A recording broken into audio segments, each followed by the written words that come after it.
Hello everyone, I hope you're doing well. I am Harshal Mittal, currently pursuing my MTech from Indian Institute of Remote Sensing, Dehradun. Uh, I have done a case study on foreground removal for the Planck satellite-based observation of the cosmic microwave background radiations under the supervision of Dr. Rajiv Saha from IISER Bhopal. So let's get started and let's talk about the cosmology. So what is cosmology? Cosmology is basically the branch of astrophysics that deals with the study of origin and the evolution of our universe. So basically it tells about our past, like how the universe was formed, how our universe is expanding, why the universe is expanding, how the structures has been formed. So this all answer to all these questions. Cosmology gives the better understanding of these. In the ancient times, many cosmologists, even astrologers, like use telescopes, ground-based telescope to study stars, their behaviors and their emotions.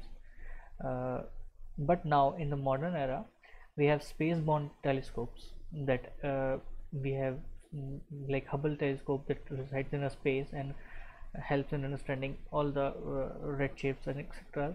So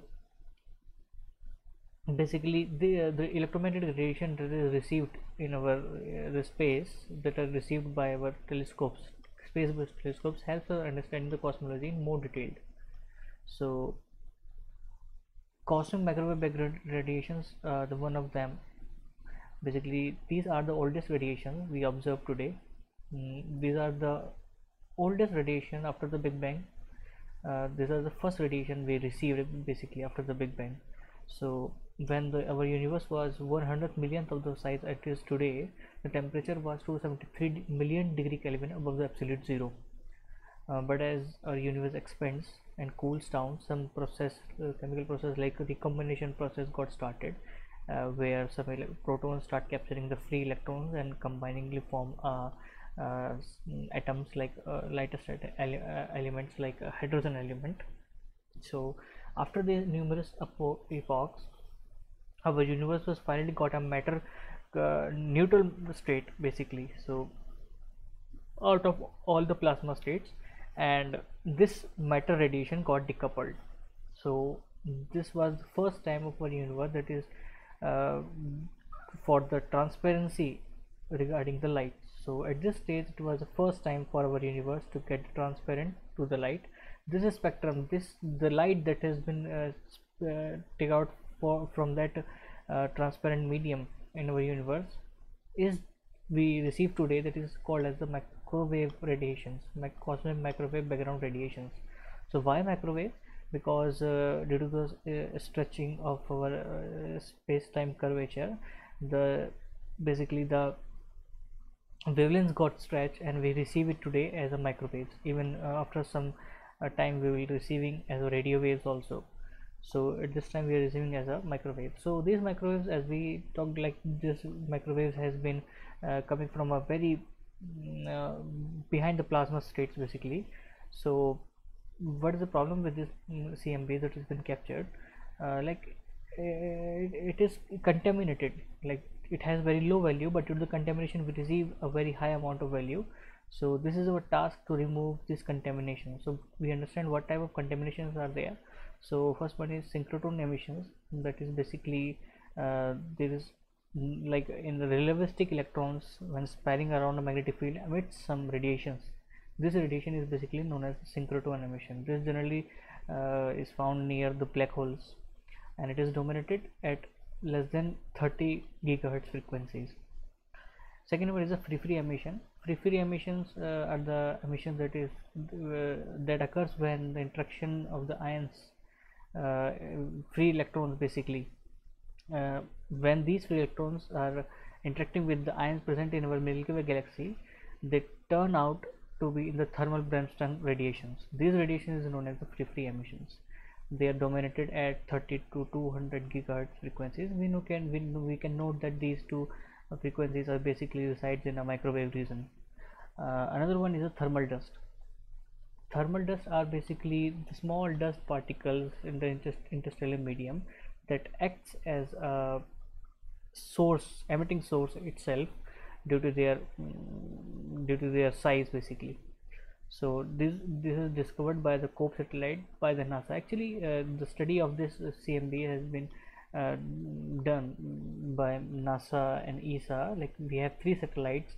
Like COPE satellites was launched by NASA in 1992. After that, WMAP satellites was also launched by the NASA itself, and another 2009. In 2009, ESA has launched a satellite named Planck satellite that we have worked upon the dataset of the Planck, and these three are the missions that has been conducted for this CMB, capturing the CMBs.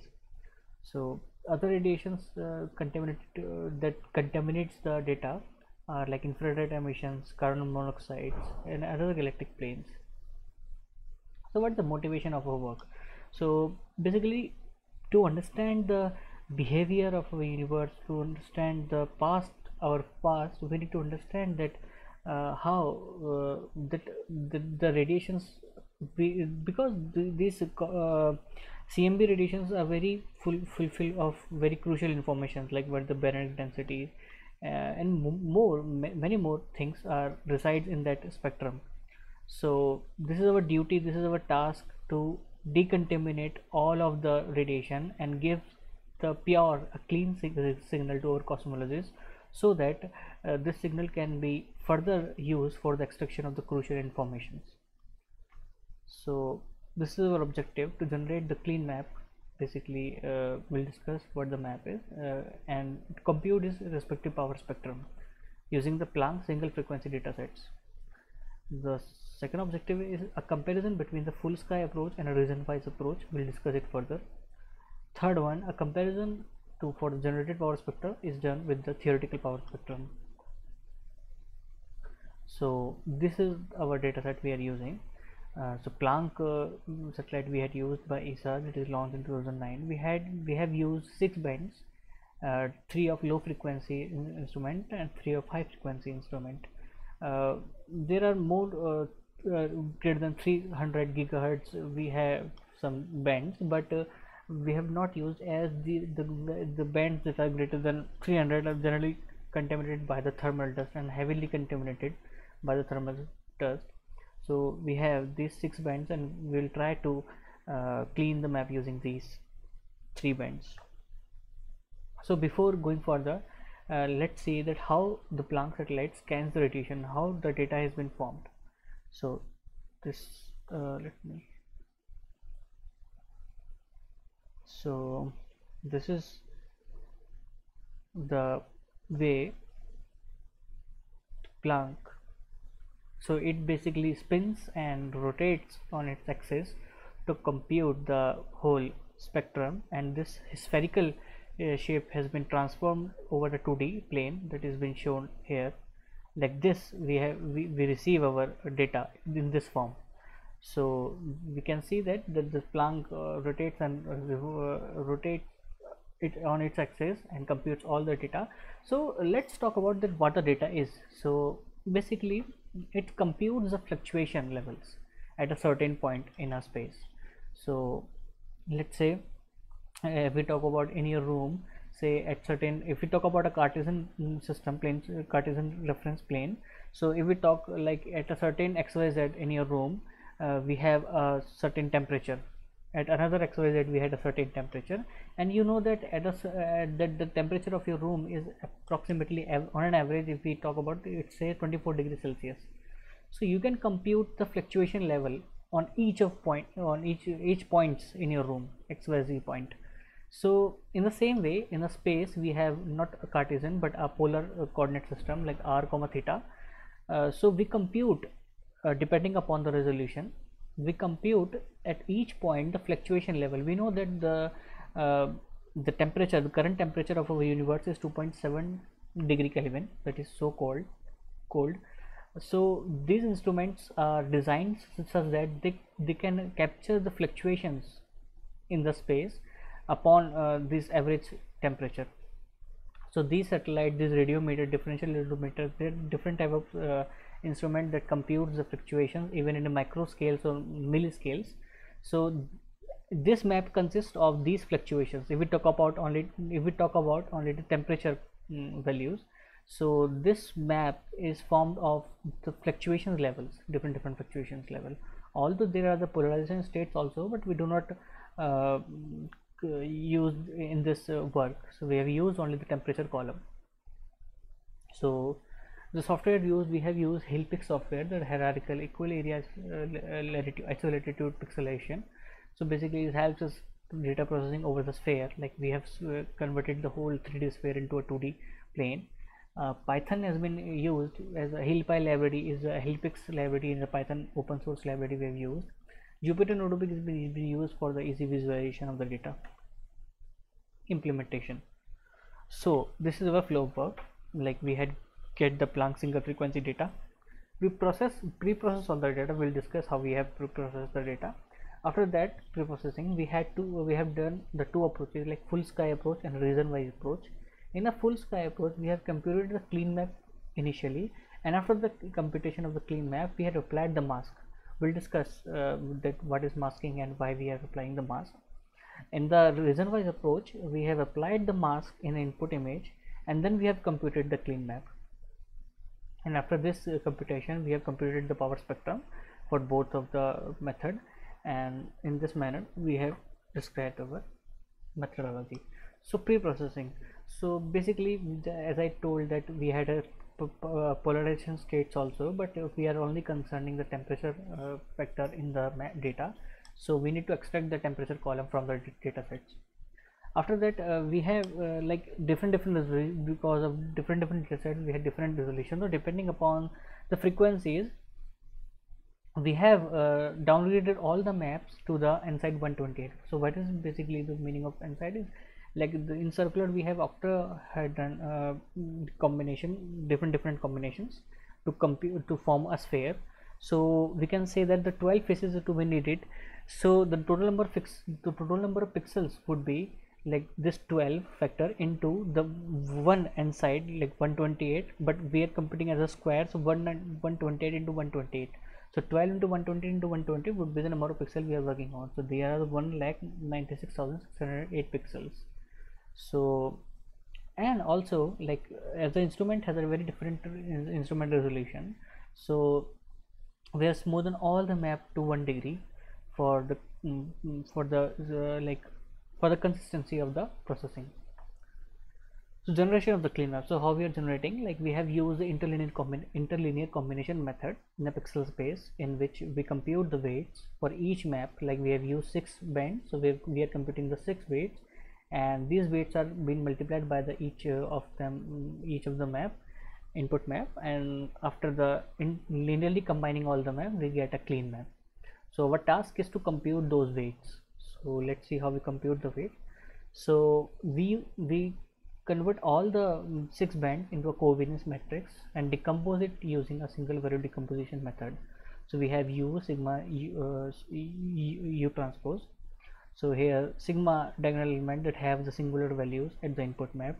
So we compute the pseudo inverse of this in order to denoise the frequencies and weights, and the weights are computed using this. So as m is, you can see that equation number 3 is that m is basically the pseudo inverse that we have computed, the U sigma inverse U transpose, and the d is basically the diagonal, the trace, basically the sum of the diagonal elements. And how we are computing the weights, so we are computing the row, the sum of the rows, and dividing by the trace. Similarly the second row and divided by the trace, similarly the third row, and it is computed the total 6 rows. So we have 6 WIs basically, so we have 6 weights. So in this manner we are computing the weights, and using the equation number 1, all the weights and the input map, we are multiplying both of them, and this multiplication is done, and we added all the figures, and this is computed as a clean map. So masking, so why we are doing masking basically. So masking is basically the process of removing the bad pixels, or the pixel that we have known that the source is known for that pixel. So we know some of the time we know that this is the source of that pixel, that the pixel has in value, like for any value of that in that pixel, we know the source in some of the data sets. So removing those source is our major task. So the masking helps us removing those pixels. So in this process we have used like component separation common mask from Planck Legacy archive. So based on this mark we have applied two methods, region wise approach and full sky approach, as discussed in the methodologic flow of work. So after that we have completed the angular power spectra. So what is the angular power spectra? Is basically the intensity of the fluctuations. Like fluctuations, it is computed by the instrument instrument. So the intensity of those fluctuation is basically angular power spectrum. So as the CMB is very low energy so the angular power spectrum is very low, but due to the contamination the power spectra resides very high. So we need to remove all the contaminations and compute the power spectra to check that we are getting a clean CMB or not. So here this is the formula. So basically LV is the multipole, that basically angular scale of the map, and ALM is the clean map at a certain angular scale L, and M is the azimuthal number, denotes the orientation, that denotes basically the orientation. For example, like L is equals to 1 for in case of a dipole, the value of M would be -1, 0 and 1. Results. So this is our contaminated map. You can see that yellow part, this is highly fluctuations that can decide the high fluctuation level. So this is a clean map that we have computed in the full sky approach. So I need to mention here, like due to some visualization error, I had changed the scale, I have changed the visuals properties of the data. Like red denotes the yellow portion as shown here, and this bluish purple shows at the dark purple here. So basically they are showing same thing, but the visualization is different. So in the full sky you can see that the contamination has been removed. Like if we talk about in this, in fact they are highly contaminated in the center, but here has been removed in the full sky, and region-wise process shows a great result. He has removed very beautifully. You can see that. Also you can say that we have the weight obtained in the full sky approach and region-wise approach. And also if we talk about the angular power spectra of the contaminated map, so you can see that 10⁻⁷ watts per hertz is the value of the power spectra that has been computed for the contaminated map. But when we we have cleaned the map, then we can say that from the 10 to the power 7 we have down it to the 17,500 for the full sky. And even the region wise approach we have computed to, when we have all decreased it to 14,000 also. So region wise approach has shown a great result as compared to the full sky approach. This is our first notice. If we compare it with the theory, so it can be noted that the theory is almost 4,000, like it is less than 4,000, and our contaminated like our clean power spectra that we have computed by the region wise method, it's showing 14,000 of the values. So we need to do some analysis, we need to do some another approach, we need to apply another approach to help this out, to reduce those spectrum, those values, basically to remove more contaminations as expected in the theory. So analysis, so we have used ILC method as discussed. The reason why approach is better than the full sky approach, but it is also needs some improvement. We have seen in the results. So what should be our further approach? So what the problem is that the foregrounds are not only dependent upon the frequencies, but they are depending upon the multipole or the angular frequencies L. So we need to design a method in which L should be the method in which we compute the weight. In our method we have computed the weight that directly depending upon the frequencies, but they are independent of the L. But most of the foregrounds, most of the contamination are directly dependent upon the L multipoles. So we need to design some methodology that depending upon the weight, that computes the weight that depends upon L. So so we need to compute this. So this analysis method can not be taken account of the formation of this, as this is foreground in terms of variance of it with respect to the scale. So feature scope. So this method, so what we can do is, there is a method that we can apply this ILC method not only in the pixel space but also in harmonic space. So in a harmonic space, we directly depends it upon the function of angular scale of the input maps.